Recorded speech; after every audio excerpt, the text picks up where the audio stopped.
கூலி ஆடியோ லான்ச்ல ரஜினி அஜித்தை பத்தி பேசினது செம மாசா இருக்கு. எஸ், அஜித் சொல்ற ஒரு டயலாக் மங்காத்தால எல்லாருக்கும் ஞாபகம் இருக்கும். நானும் எவ்வளவு நாள் தான் நல்லவனாவே நடிக்கிறதுன்னு அதை ரெஃபரன்ஸ் எடுத்து பேசி வெங்கட் பிரபு டைரக்ஷன்ல அஜித் சொல்லியிருப்பாரு அப்படின்னு சொன்னது. இதை யாரை பத்தி சொன்னார் அப்படின்னா நாகார்ஜுனை பத்தி தான்.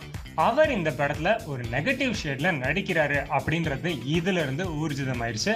ஆனா நமக்கு என்னமோ அந்த ஸ்கார்பியன் தேலை கழுத்துல போட்டிருக்காரு நம்ம அமீர் கான்.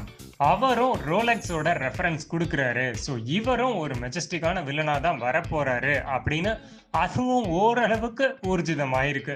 இப்ப உபேந்திரா தான் அந்த நண்பனா, ஸ்ருதிஹாசன் மகளா இருக்காங்க. ஸோ உபேந்திராவை கொன்னவங்களை கண்டுபிடிக்க போறாங்க ரஜினியும் ஸ்ருதிஹாசனும்.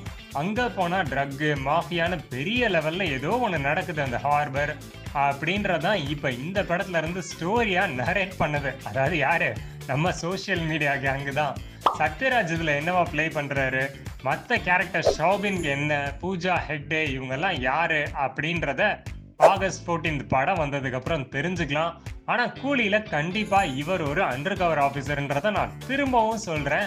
ஆகஸ்ட் 14 படத்தை பார்த்துட்டு ரிவ்யூல அன்றே சொன்னது வலைபேச்சு இல்ல வலைச்சாரல்னு அடிச்சு சொல்லுவோம். இதுக்கு மேல உன் வண்டி இங்க நின்னுது, ஏன் வண்டி இங்கதான் நிக்கும். 3 நாளைக்கு முன்னாடி நம்ம போட்ட வீடியோல பார்க்கிங் படத்துக்கும் போர்த்தொழில் படத்துக்கும் நேஷனல் அவார்டு வரப்போகுதுன்னு அன்னைக்கே அனௌன்ஸ் பண்ணிட்டோம். இப்பதான் நேஷனல் அவார்ட் டீம் அனௌன்ஸ் பண்ணிருக்காங்க. பார்க்கிங் படத்துக்கு 3 அவார்டுங்க. சிறந்த ஸ்கிரீன் பிளே இதுக்கு முன்னாடி காதல் கோட்டை படம் 30 வருஷத்துக்கு முன்னாடி வாங்கியிருக்கு. பரவாயில்ல, hats off the director Ramkumar Balakrishnan. அதுக்கப்புறம் சப்போர்ட்டிங் கேரக்டருக்கு MS பாஸ்கர் கொடுத்துருக்காங்க. GV பிரகாஷோட மியூசிக்கும் கொடுத்துருக்காங்க. பக்கா. இது போக யார் யாருக்கெல்லாம் கொடுத்துருக்காங்கன்னு பார்த்தீங்கன்னா, ஜவான் படத்துக்காக நம்ம ஷாருக் கான் கொடுத்துருக்காங்க. ஆஹா, கமர்ஷியல் ஹீரோக்கெல்லாம் கொடுக்குறது சர்ப்ரைஸ் தான். பரவாயில்ல, ஓகே, ஹேட்ஸ் ஆஃப். அப்புறம் ஊர்வசி, அவங்களுக்கு பெஸ்ட் சப்போர்ட்டிங், அவங்களுக்கு கொடுக்கலாமா, யாருக்கு கொடுக்குறது. ஓகே, இந்த மாதிரி நிறைய அவார்ட்ஸ் கொடுத்துருக்காங்க. அடுத்தடுத்து என்னென்ன அப்டேட்ஸ் வரப்போகுதுன்றது லைக் ஷேர் சப்ஸ்கிரைப் பண்ணிட்டு காத்துட்டே இருங்க. அடுத்த வீடியோல பார்ப்போம். பாய்.